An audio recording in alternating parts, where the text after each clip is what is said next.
それをまず言ってほしいんですかね。そのリマールが入ってた頃。そうそうそう。Back when Limahl was still in the band, you used to get a lot of, I guess, younger teeny bopper types at your concerts, and I used to do a lot of screaming and stuff. Apparently, you said in a previous interview that it hadn't really phased you that much, but how was it? How was it actually? What, in England? Last tour. The last it was the same thing. Still the same thing. But an older audience as well. Some replacement older audiences, yeah. Now older people are screaming as well? Oh, there was lots of screaming, but it wasn't sort of so raucous. It wasn't like last year in the fact that it was very intense. They did tend to listen a bit more as well. It's not an imposition on you, then, like the Beatles at Shea Stadium? No. Not at all? Well, when you say an imposition, you mean... I mean, it's not an annoyance in any way, or is it something you want to get rid of? No, it's not something we want to get rid of, because it's. I think it's quite refreshing, really. Oh, really? It does give us a better feeling on stage. I don't think you could be in a position where you choose your fans. You have to just sort of show yourself in the music you write and play. And then it's up to people, whoever likes you, likes you. And obviously when we first started out, we had a high young girl fan contingent. We still have that, but I think we're slowly developing and we're slowly having an older audience come to our gigs. So when we talked to Limahl, he said that you guys have wanted to get away from the idol image and away from the teeny bopper band image. I don't think Limahl has the foggiest idea what we want to do. No, he doesn't know what he's saying. But that's why he said he was dumped. Because, wow. The thing is that there's a certain amount of musicianship in the band that has to be expressed, and therefore, we can do that now, whereas before we couldn't. It really hasn't got a lot to do with changing our audience, really. I mean, we want people to of all ages to get into our music. It's just that the musicianship was being suppressed, and therefore we didn't feel that we'd be able to flourish as a band. How was it being suppressed before? By ultra pop ideals. In the fact that Limahl being a singer, obviously he'd be singing the lyrics he would want to sing, and he had a very strong view in what he wanted to do, and we always worked the band on at that time a 5-way compromise, and we found we got to the point where we just couldn't compromise on certain ideas, because we found that we wanted to move on, we wanted to progress as a band. We felt that carrying on the way we would have been going, if we'd been doing the same thing now, it would have been almost a regression. I feel like the band we have really progressed on a lot since the White If you actually I don't know, you come into one of the gigs in Tokyo at all? Possibly. Well, do please come along, because I think you'll find that there's a great difference, but a great improvement generally. Really, I think it's up to people to come along and see for themselves. On the Limahl school, it's up to people to check it out. Really. Okay. Let me just give a slight summary for this. Yeah, I think you should. So you, excuse me. How'd you actually? Was one of your goals to actually get up the age, raise the age of the audience, of your audience? Yes. Oh, really? Yeah. Because we wanted to expand. Obviously, we want to, because like on Ireland there are lots of different styles, I think, and. I think not rather than, sorry Steve, if I may sort of interrupt here. Rather than raise the audience up, really we felt that we were alienating certain audiences last year, and in fact what really is, we just wanted to make it possible for different audiences to gain. That's right, and not to lose the ones we already have, but to have other people come to us. Those people that felt alienated and didn't want to come to our gigs. I think people are more, in the UK and in Europe, older and male people are willing to come and see us, which is great. So Hans, this is going to overlap with what you were just saying, but having catered to mainly a younger teenage audience, did you feel suppressed in any ways? I think we just might have covered that. Do you have anything to add to that? I think just the summary of that is that they tend to not necessarily be sympathetic to the musicianship, and we want people to be sympathetic to them. But they will learn to do that. They will learn to see that he uses this on this, and that sounds good, and he plays that well. You know what I mean? I think a lot of our audience also will grow with the band, as a lot of people do. Like with any other band, the audience will grow up with the same band. I think that we'll find that.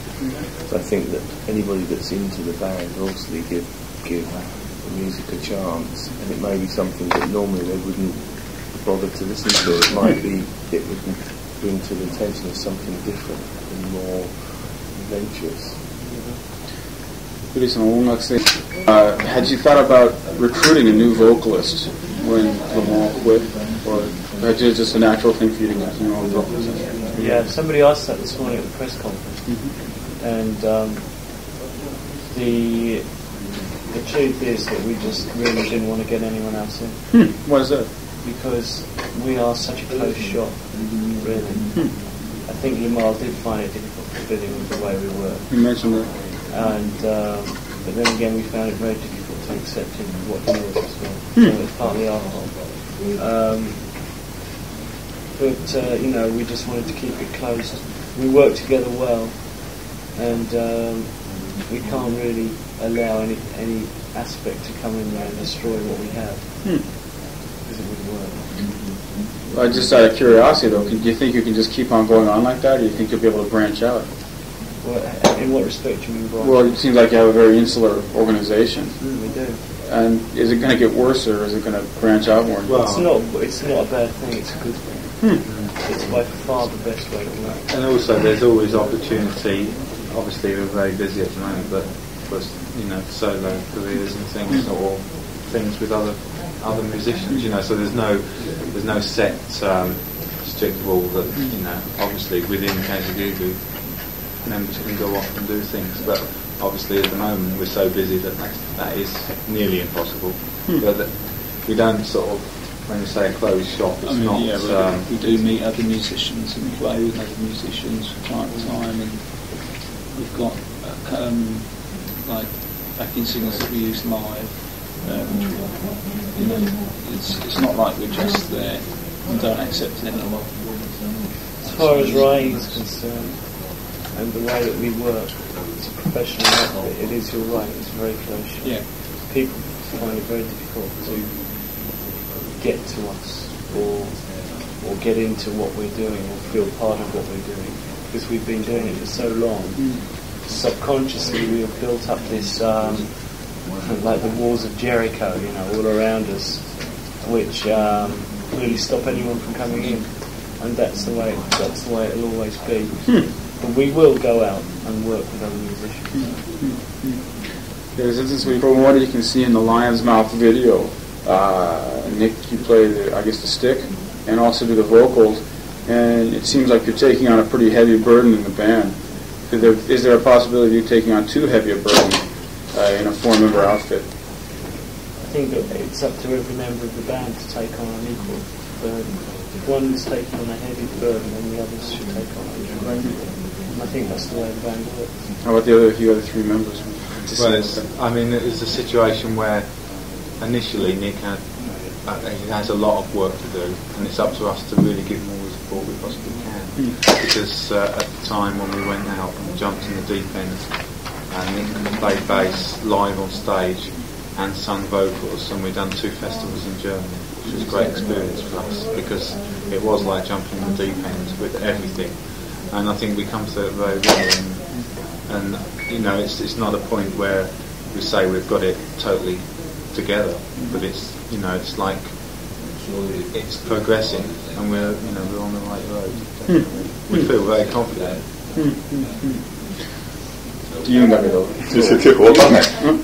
I should ask, first of all, who does the bulk of the lyric writing in the band?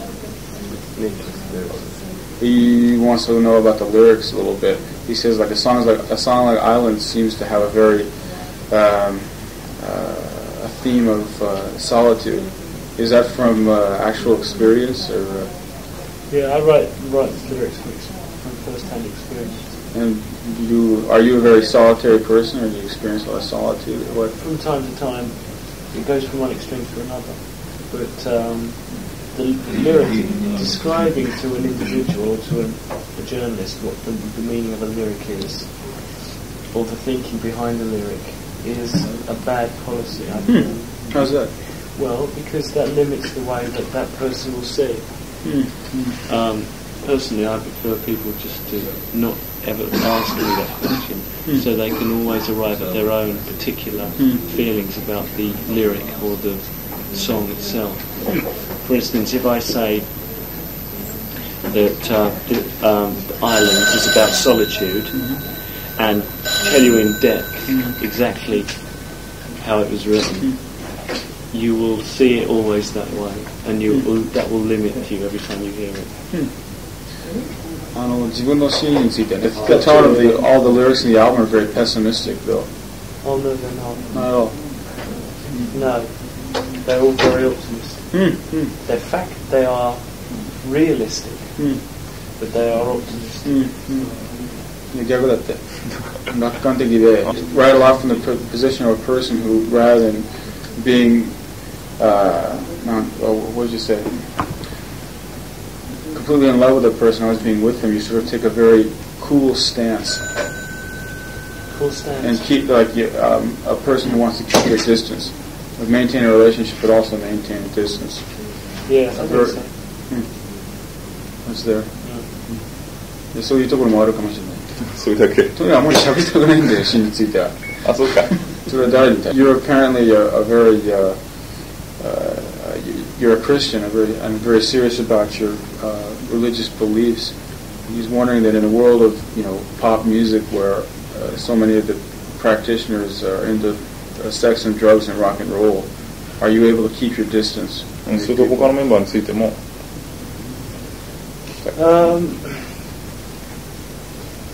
Yes. How do you go about? The first thing of importance is to realise that these people are totally, they are within their rights to do whatever they want, and I have no right to judge them in any way. It's just that I feel for me that would be wrong to get involved in that. Therefore, I have very clear-cut ideas about it. But that is my personal belief, and I don't enforce that upon people. And most people disagree with me anyway. How about other members? そういう古典的世界について。古典的なね。How do the others feel about this rock and roll myth? Well, I'm not a Christian, but I can just I feel that I can see what's wrong and what's right, or I can feel what's right and what's wrong for me and for other people around me. But I wouldn't like to tell anybody else, obviously the same as Nick. But I just feel that anyway. I don't know what that is, but that's something inside me. And I think we all feel like that, whether we're Christians or not. In that respect, definitely. How about your other guys? Yeah, I agree with Jason in the same way.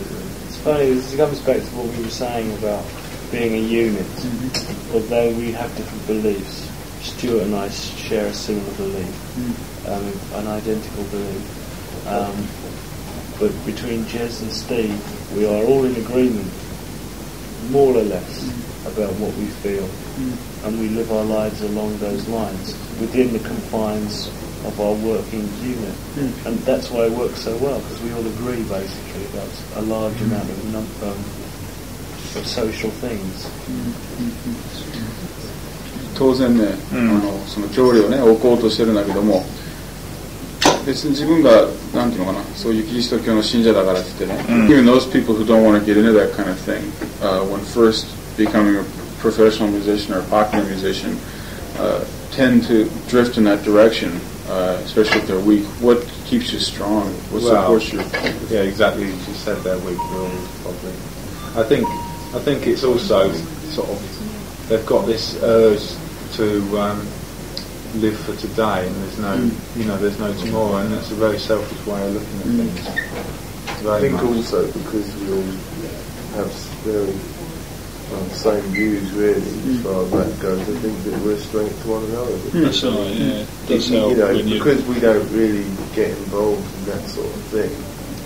I mean, it's not as if we don't, as you say, we don't see it or know or understand it. We're not angels. Everybody has this preconception about us being a bunch of really free-living guys. Yeah. And I mean, we don't want to preach to anybody about anything, not in that. We just want to. Actual fact, it's a matter of people enjoying our music, really. I mean, we've experienced certain things anyway before the band got together or during the early years, and it helps to have an experience of things to understand them. All the things that most bands experience in this position, but like Stuart said, I think it's not for us, It's not. I'm just a normal, down to earth pop star. Running a real pop. The thing is, I mean, it's difficult for us to come over like this when we're here. It's a different situation to people, to a lot of other people. For them to see us like this, they think, we're in a great position to say this and say that. We're not doing that because we've all been through 9-to-5 jobs and things, that are just laborious, and a lot of people do from day to day. And I feel that we can see it from different angles, very much so. We haven't just been given it; we've worked for it. This is the music business, the rock and roll world, different from what you had expected when you first got into it? I don't think it is. I think we went into it with our eyes open. I think the way that people react around the rock and roll industry is more surprising, not the industry itself. What do you mean by that? Well, people think it's all a big trip. You know what I mean? And the people want to be part of it so much who aren't part of it, and they have no real conception of what it really is like. Well, for instance, the groupies thing. Okay, they have this idea of glamour, which simply does not exist.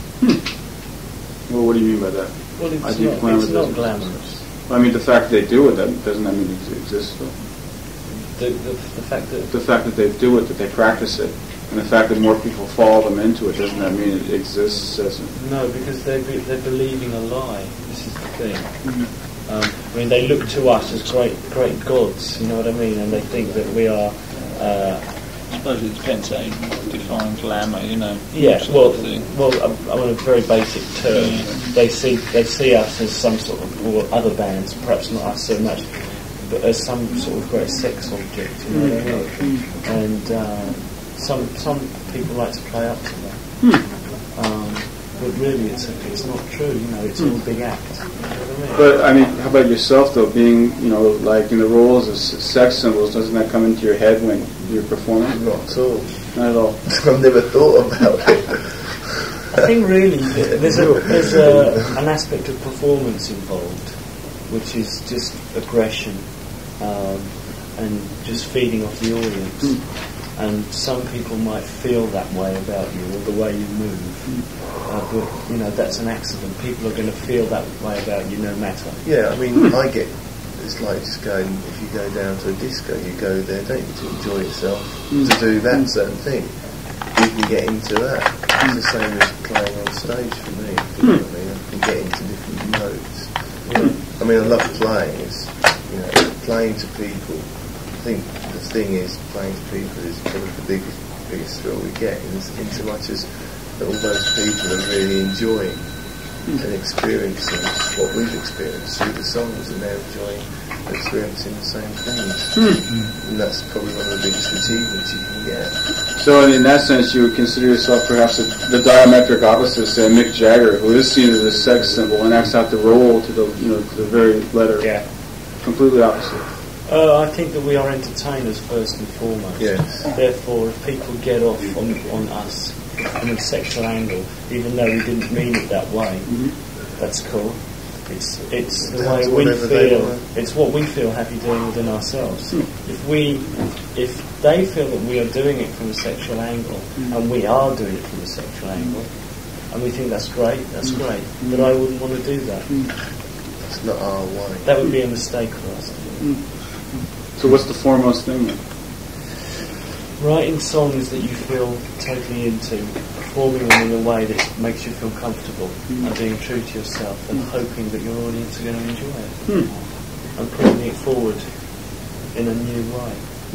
Or what do your other guys think? What's the most important thing about it? Well, it is the songs. That's the songs. Yeah. It's the most important. I mean, we can't.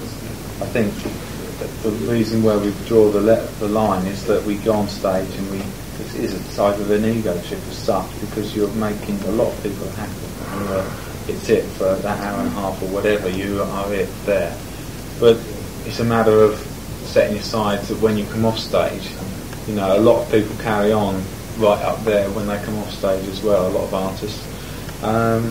And that's all fine for them, but I don't think that's us. I think there's a matter that you've got to come down to another level as such when you come off stage. You've got to psych yourself up to go out there, otherwise you just go on stage and just perform the numbers. You've got to get excited, really want to get out there and play. When you come off, you just come down again. We have a lot of bands like Wham, Culture Club, Duran Duran, cracking the American charts there. Is it something that weighs on your mind? We intend to crack the American market. Is that right? Yeah. Clear as simple as Well, that. just like that. We're going to do it. No, It hasn't been done yet. Well, we had a number 5 with Too Shy. Yeah.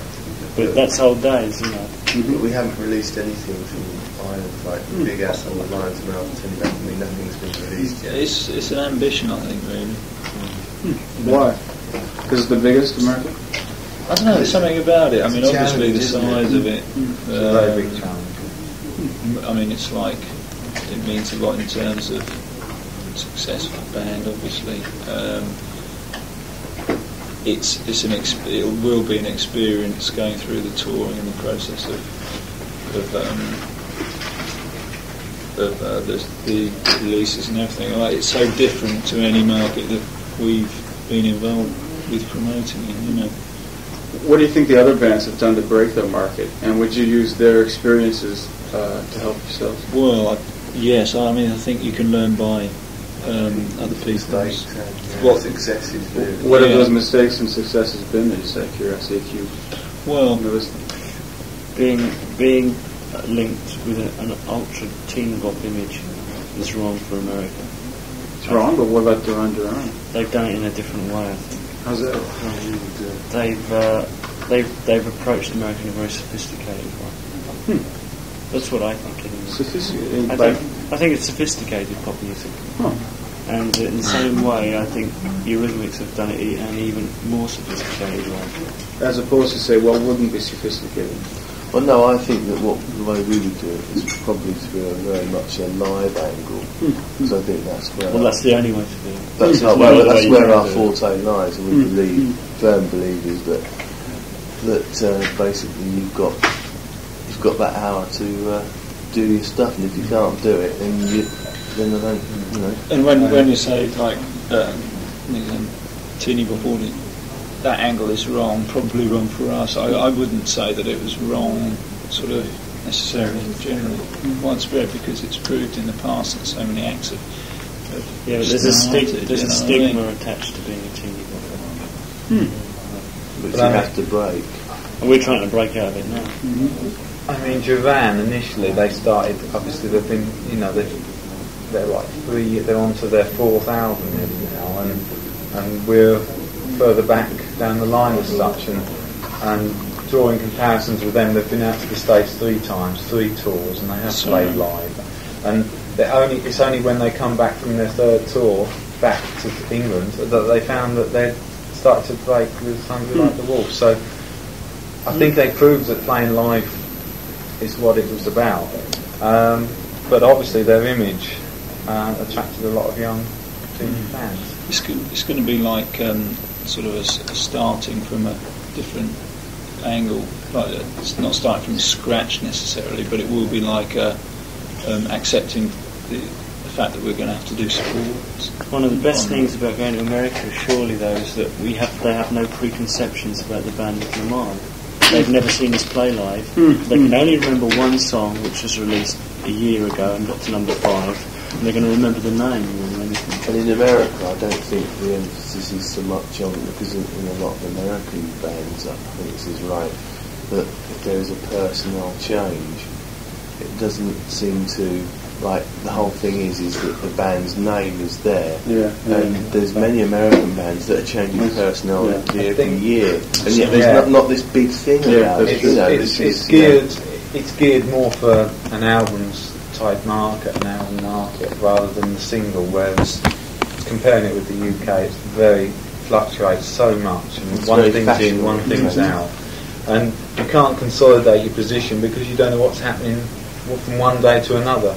Whereas the States is a lot more laid back, it's a lot more, there's certain fields of music, and bands have a lot longer life there, I feel, and if you can just get into that mode and you make a standard, a couple of records, and then it's an albums market we want to go for.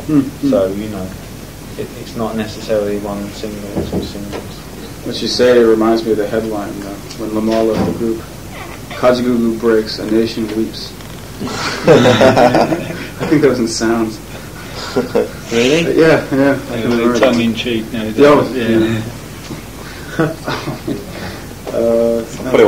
Gap between what the American market goes for and what the British market goes for. Do you think that'll be an obstacle in your own case? Sorry? There seems to be a gap between what British people go for and what American people go for. Not necessarily. I think probably it's encouraging in a way. It makes us feel fairly confident because of what's happening for us now in all the past sort of couple of singles in England. Yeah. I think it's more encouraging because it's totally different, so it doesn't necessarily follow what has happened in England. Plus the fact that I believe that in America, I think that it's not governed so much by fashion, the charts, as much as it's varied across. It's like you've got everything from new wave to rock to reggae to heavy metal, everything, and I find that more of a reality than what it is in the UK. So much as a lot of the UK, there are some there's good music being made, but I do think that the charts now should be very fashion orientated. Bands seem to have a length of 3 or 4 singles that they'll ride high on, and then there'll be another band out or something else, like this breakdancing things, and it's sort of taken off, so you get loads of breaker dancing type of bands. They'll have hits. That seems to be the way it comes in waves. It comes in waves of fans. But still, you do have your Aztec cameras next to Lionel Richie and Barbra Streisand next to, but the thing is, they don't tend to last very long. You know what I mean? Those sort of very underground bands, for me, they are one-hit wonders, and everybody thinks that's amazing. They look as they're a very credible band. Bands like Aztec Camera and Fiction Factory. I think really the staying power is definitely in the songs. The songs are the thing that will make a band. Culture Club have proved it time and time again. When everybody says, what's George going to do next? What does it matter? They write great songs. It doesn't matter what he does next. Another game. It seems like a lot of bands these days have been dependent so far on making successes. One band Duran Duran, the whole success has been attributed to videos. What do you think of the situation? I don't think that's true. I don't think it's true at all. I think their whole success is attributed to their songs, the way they look, and then their videos. But the songs come first again. I think that you can't ever get in a situation where that if the video is even brilliant, if you haven't got the song, it just isn't. People are just not going to be into it. I think his point is that if they hadn't had the video, it wouldn't have reached people in the first place. I think the videos had I think they would have done another sort of television, and they would have looked good, and they would have sounded good. So the single would have done just as well. It's just an added bonus. It's a new way of putting the music over. I do agree though. Personally, I do think the videos have definitely helped, especially the ones that were made in China. They had very much a holiday. It was a very gloss. The videos were very glossy and expensive, and that's what people go for that. It's like a fantasy thing. It's like something they'd never be able to do themselves, but they can see it on the video, and they can see the musicians or the personalities that they like doing all that in an exotic country. It just takes people out of themselves, and I think that appeals to a lot of people, especially younger people.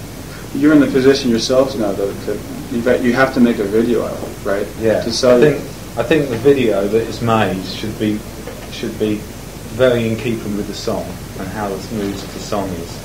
And that's the first and foremost. I'm not saying that Duran, that was right what they done. Probably not the way we would do things. We would probably want to be more closer to reality, more in touch with the actual song. What the song warranted, we would do. And because it is promoting the song, it's not promoting young girls or different innuendos of sexuality or anything. And so probably that's where we draw the line between how they've approached their videos and ours.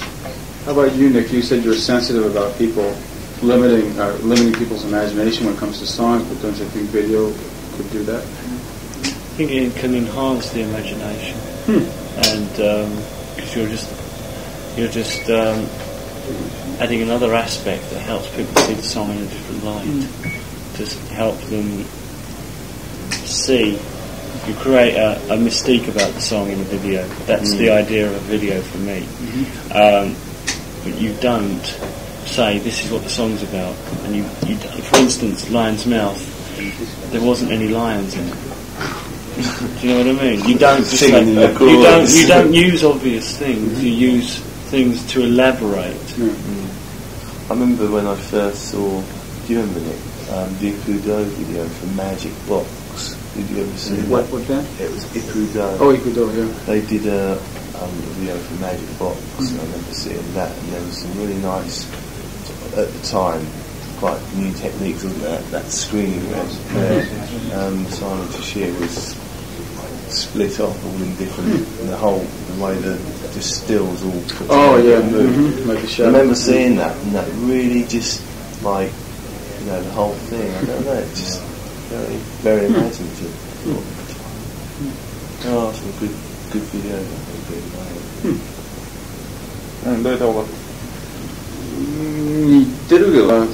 This may be a blind assumption on his part, but he sees a band like Wham, who take very black music, there's no denying that, and put it in a very sort of white format, if you will. He says there seems to be somewhat of a similar element in your music. How do you mean? Black music. What do you mean black music? Taking black music and putting it in white. I think there is a heavy black influence on our music. What do you think the difference is between you and Wham, your approaches? Wham more disco oriented, and also they are. I mean, the album Club Fantastic sums them up in one word. They are. That is everything. They discotheque, dancing. Get down. I think that Suntan Boys Next Door sort of thing. That's their thing, but for us it would be different. It wouldn't work. No. I don't tear it on at all. Yeah. I mean, I think you have to live that sort of lifestyle as well to pull it off. Yeah, you have to be a club goer. You have to be a woman puller. You have to be a good drinker. And it's a good times. Get down. Well, we're into good times. And What do you? Yeah. But we do it in a different way. Well, if they promote good times, what do you promote? Good times. yeah, exactly. Good I mean, alternative good times. Yes, alternative good times. Alternative good times. Are had by all in Kajagoogoo. It's a motto for the man. Anyway, there's a difference. I guess since you're out of, or you're in a safe zone now, he wants to hear comments on the British press. The British what?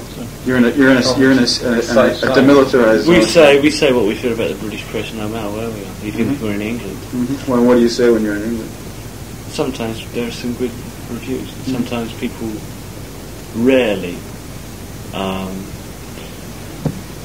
convey the facts.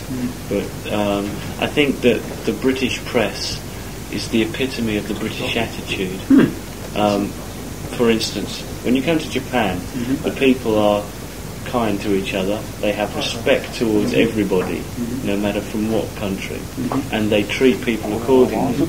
But in England, nobody has any respect for anybody. You have to prove yourself, and everybody is better than the last man. And therefore that is the attitude they have towards music and their bands. There's always an incredible air of competition, which is loathsome, and a lot of the music press is just despicable, really. Guilty until proven innocent.